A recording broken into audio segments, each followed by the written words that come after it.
Sambangi pos komando, Gubernur Bali pastikan stok logistik aman. Gubernur juga himbau masyarakat yang berada di kawasan rawan bencana untuk tidak panik. Senin sore, Gubernur Bali Made Mangkupastika sambangi pos komando yang berada di Tanah Ampau, Kabupaten Karangasem, Bali. Dalam kunjungannya, Gubernur Bali pastikan stok logistik untuk pengungsi dalam beberapa hari ke depan masih aman. Gubernur juga lakukan rapat koordinasi dengan semua pihak yang terlibat dalam penanganan Gunung Agung dan menghimbau warga Karangasem untuk tidak panik, terutama untuk warga yang berada di kawasan rawan bencana agar mengungsi di daerah aman di sekitar Kabupaten Karangasem.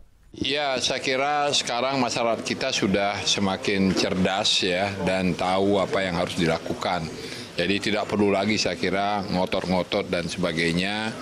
Dihimbau kepada mereka dengan penuh kesadaran demi keselamatan mereka untuk melakukan pengungsian dan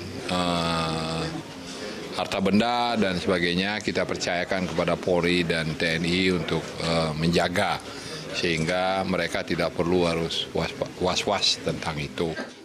Terjadinya erupsi magmatik Gunung Agung mengakibatkan beberapa wilayah khususnya di Kabupaten Karangasem dan sekitarnya terkena dampak abu vulkanik. Pada rapat koordinasi ini pun Kepala BPBD Provinsi Bali juga menghimbau masyarakat untuk mengenakan masker saat beraktivitas. Sebab persebaran abu vulkanik mengikuti arah angin dan tidak dapat diprediksi arahnya. Oleh karena itu, semua masyarakat yang di Karangasem ini menyiapkan masker, begitu saja. Kemana arah abunya sudah siap dengan maskernya. Karena itu berubah setiap saat, tergantung arah anginnya. 30 menit bisa berubah. Senin pagi pihak PVMBG menetapkan status Gunung Agung dari level 3 siaga menjadi level 4 awas. Penetapan status awas oleh PVMBG ini dikarenakan aktivitas erupsi magmatik Gunung Agung yang mulai nampak terlihat pada Minggu malam kemarin. Ferazenvia Dewa Priyana melaporkan untuk NET.